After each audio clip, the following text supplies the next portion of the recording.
বাবা কিংবা মা, বাবা যদি করতে থাকে বিশেষভাবে, তো ওনাকে বাচ্চাকে মাকে নিয়ে আসার জন্য খরচ দিতে হবে, এখানে থাকার জন্য খরচ দিতে হবে, দিলে পরে তখন সে ভিজিটেশন রাইটস পেতে পারে। এই আপনি কি বলেছেন স্যার কোর্টকে? আমি কোর্টকে বললাম যে এখানে এখতিয়ারের ব্যাপার আছে, মা সবসময় কাস্টাডি নিয়ে আছে বাচ্চাকে, জাপানি কোর্টের অর্ডারও, বাংলাদেশি কোর্টেরও অর্ডারও।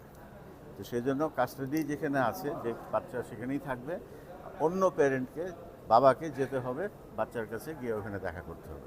এটাই ছিল আমার কোর্ট যে বললেন যে এই দেশের নাগরিককে তো বাইরে যাওয়ার বলতে পারেন না।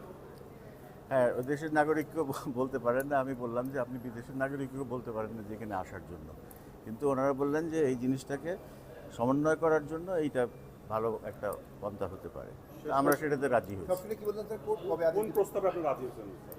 আমরা প্রস্তাবে রাজি হয়েছি যে বাচ্চাকে আমরা নিয়ে আসবো, বাবা বলবে যে সময় নিয়ে আসতে, কনভিনিয়েন্ট সময় হতে হবে বাচ্চার জন্য, মায়ের জন্য। সেই সময় আসবে, এসে তার বাচ্চা খরচ দিবে, থাকার খরচ দিবে, সব কিছু বন্দোবস্ত করবে, করে তারপরে সে কাস্টাডি ভিজিটেশন রাইটসটা পাবে।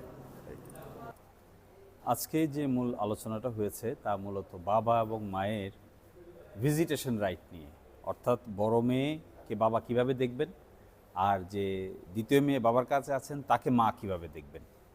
মা বাংলাদেশে এসেছেন, এখন বাবার ভিজিটেশন রাইটটা কী করে এক্সারসাইজ হবে। হাইকোর্ট ডিভিশন এই মর্মে বলেছেন যে এটা উভয় পক্ষের মধ্যে আলাপ আলোচনার ভিত্তিতে ঠিক করতে।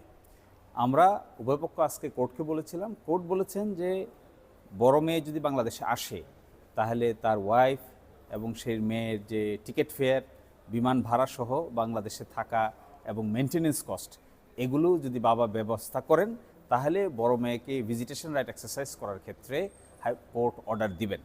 এবং এই ক্ষেত্রে আমরা এটাও বলেছিলাম যে বিভিন্ন ফেসবুক, ইউটিউবে যে এগুলো ছড়ানো হচ্ছে তাতে আনহেলদি সিচুয়েশন হচ্ছে। আদালত বলেছেন যে এই ব্যাপারেও তারা তাদের অর্ডারে আগামী 22 তারিখে অর্ডারে বিস্তারিত বলে দেবেন।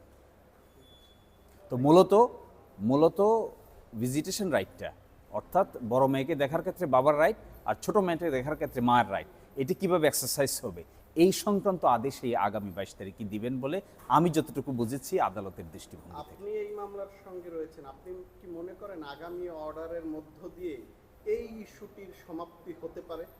আগামী যে অর্ডারটা দিবেন সেই অর্ডারটি হবে অন্তর্বর্তীকালীন আদেশ। সুতরাং এই অন্তর্বর্তীকালীন আদেশের মধ্য দিয়ে সকল সিপি নিষ্পত্তি হবে না, তা হয়তো পরবর্তীতে সময়ের ব্যবধানে বিস্তারিত আলোচনা হতে পারে। আদালত অবমাননার যে দরখাস্ত করেছিলেন এই সংক্রান্ত তো উভয় পক্ষকে শুনানি করেছেন, এর উপর কোনো আদেশ দেননি এবং এর উপর কোনো আদেশ দিবেন এই মর্মে কোনো ইন্ডিকেশন আমরা শুনি নাই। যে বিষয়টা শেষ করতে চাচ্ছেন সেটা হলো বাবা এবং মায়ের ভিজিটেশন রাইট সংক্রান্ত। এখন জন্ম সনদ দিয়ে খোলো বিকাশ স্টুডেন্ট অ্যাকাউন্ট। নিজের বিকাশ নিজে কর।